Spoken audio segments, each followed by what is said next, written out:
தஜ்ஜாலுக்கும் சொல்வது மசீஹ் தஜ்ஜால், ஈசா அலைஹிஸ்ஸலாத்துக்கும் சொல்வது மசீஹ் ஈசா. ஏன்? தஜ்ஜால் போற இடமெல்லாம் பின்னால் துரத்துவார் ஈசா அலைஹிஸ்ஸலாம்.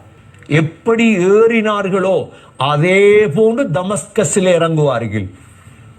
திமிஷ்கிலே போய் பாருங்கள், மார்க்கெட்டிலே ஒரு மனாரா இருக்கிறது, வெள்ளை மனாரா. அந்த வெள்ளை மனாரா இப்பொழுது உள்ள இடம் கிறிஸ்தவர்கள் வாழும் இடம். அந்த இடத்திலே தான் இறங்குவார்கள் ஈசா அலைஹிஸ்ஸலாம். 2 மலக்குடைய தோளில் கையை போட்டு இறங்குவார்கள். இறங்கி ஈசா அலைஹிஸ்ஸலாம் பூமியில் வாழுவார்கள்.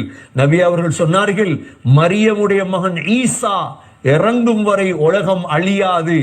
எப்படி இறங்குவார்? ஹகமன் முக்சிதா, நீதமான ஆட்சியை பூமியில் நிலைநாட்டுவதற்கு இறங்குவார். ஈசா அலைஹிஸ்ஸலாம் இறங்கியதோடு முஸ்லிம்களுக்கெல்லாம் சந்தோஷம் வரும். ஏன்? முழு உலகமும் விளங்கிக் கொள்ளும் இஸ்லாம் தான் உண்மை என்று. முழு உலகமும் விளங்கிக் கொள்ளும். இந்த பூமியில் வாழக்கூடிய எல்லோருமே ஏற்றுக்கொள்வார்கள், இஸ்லாம் தான் உண்மை. இந்த காலத்திலே ஈசா அலைஹிஸ்ஸலாம் தஜ்ஜாலை துரத்தி கொண்டு செல்வார்கள். பாரிய யுத்தம் நடக்கும்.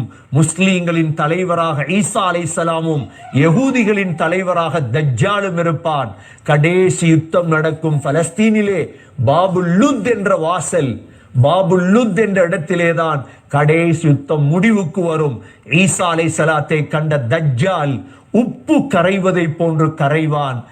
ஈசா அலைஹிஸ்ஸலாம் தான் தஜ்ஜாலுடைய கழுத்தை வெட்டுவார். அதற்கு பிறகு ஈசா அலைஹிஸ்ஸலாம் திருமணம் முடிப்பார்கள். ஈசா அலைஹிஸ்ஸலாம் ஹஜ் செய்வார்கள். அதற்கு பிறகுதான் ஈசா அலைஹிஸ்ஸலாம் வஃபாத் ஆகுவார். இதுதான் ஈசா அலைஹிஸ்ஸலாத்துடைய வாழ்க்கை சுருக்கம். கண்ணியமிக்க சகோதரர்களே, இந்த கிறிஸ்துமஸுடைய தினங்களில் முக்கியமாக நாங்கள் ஈசா அலைஹிஸ்ஸலாத்தை பற்றி பேச கடமைப்பட்டிருக்கின்றோம். இவ்வளோ சம்பவங்கள், இவ்வளோ ஆச்சரியங்கள் உள்ளடக்கிய ஈசா அலைஹிஸ்ஸலாத்தை உலக மனிதர்கள் எல்லோருமே ஏற்றுக்கொள்கிறார்கள், நாங்களும் ஏற்றுக்கொள்கிறோம். ஆனால் முஸ்லிம்களுடைய கடமை என்ன தெரியுமா? சரியாக தெளிவாக இவைகளை பேச வேண்டும். பேசும் பொழுது உள்ளத்திலே படலாம். உங்களுக்கு தெரியும், ஜாஃபர் ரலியல்லாஹு அன்ஹு ஸல்லல்லாஹு அலைஹி வஸல்லமுடைய தம்பி ஜாஃபர் ரலியல்லாஹு அன்ஹு அவர்களை ஸல்லல்லாஹு அலைஹி வஸல்லம் எத்தியோப்பியாவுக்கு அனுப்பினார்கள். நஜாஷி மன்னர், கிறிஸ்தவ மன்னர். நஜாஷி மன்னருக்கு முன்னால் ஹஸரத் ஜாஃபர் ரலியல்லாஹு அன்ஹு சூரா மரியமை ஓதி காட்டினார்கள். சூரா மரியமை ஓதி காட்டிய பொழுது நஜாஷியுடைய கண்களால் கண்ணீர் ஓடியது. நஜாஷி கிறிஸ்தவ மன்னர், யாரும் எதிர்பார்க்கவில்லை. ஜாஃபர் ஓதியதோடு நஜாஷியுடைய உள்ளத்தில் இது அடிச்சுவடை உண்டாக்குமா? ஓத ஓத நஜாஷியுடைய கண்களால் கண்ணீர் வடிந்தது. இன்று பல நஜாஷிகள் இருக்கிறார்கள், ஆனால் ஜாஃபர்கள் தான் இல்லை. பல நஜாஷிகள் உலகத்திலே வாழ்கிறார்கள், ஆனால் எத்தனை ஜாஃபர் இருக்குது? சூரா மரியமை யார் ஓதி காட்டுறது? இன்றைக்கு போய் ஓதி காட்டினா தானே விளங்கும் முதலாவது.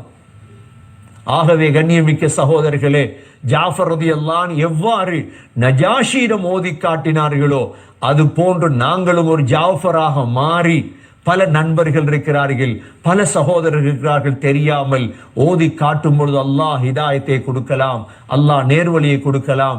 எனவே எல்லாம் அல்லாஹ் சுப்ஹானஹு வ தஆலா இந்த காலங்களில் ஹஸரத் ஈசா அலைஹிஸ்ஸலாத்துடைய சிறப்புகளை பேசி, ஈசா அலைஹிஸ்ஸலாத்தை பற்றி பேசி மக்களுக்கு தாவத் கொடுத்து நேர்வழியின் பக்கம் அழைப்பதற்கு எல்லாம் வல்ல அல்லாஹ் நம் அனைவர்களுக்கும் தௌஃபீக் செய்வானாக. யா அல்லாஹ், எங்களுடைய பாவங்களை மன்னிப்பாயாக, எங்களுடைய தாய்ந்தருடைய பாவங்களை மன்னிப்பாயாக, மனைவி மக்களுடைய பாவங்களை மன்னிப்பாயாக, உண்மையான முஸ்லீம்களாக வாழ தௌஃபீக் செய்வாயாக, எங்களுடைய அனைத்து விதமான பிரச்சினைகள் கஷ்டங்களை போக்குவாயாக, ஈமானை யகீனை நசீபாக்குவாயாக, கடைசி முடிவை அழகாக்குவாயாக, ஆஃபியத்தை நசீபாக்குவாயாக, கடைசி வார்த்தை லா இலாஹ இல்லல்லாஹ் முஹம்மதுர் ரசூலுல்லாஹ் என்ற கலிமாவோடு உயிர் பெரிய தௌஃபீக் செய்வாயாக. வ ஆகிரு தஅவானா அனில் ஹம்துலில்லாஹி ரப்பில் ஆலமீன். வஸ்ஸலாமு அலைக்கும் வரஹ்மத்துல்லாஹி வபரகாத்துஹு.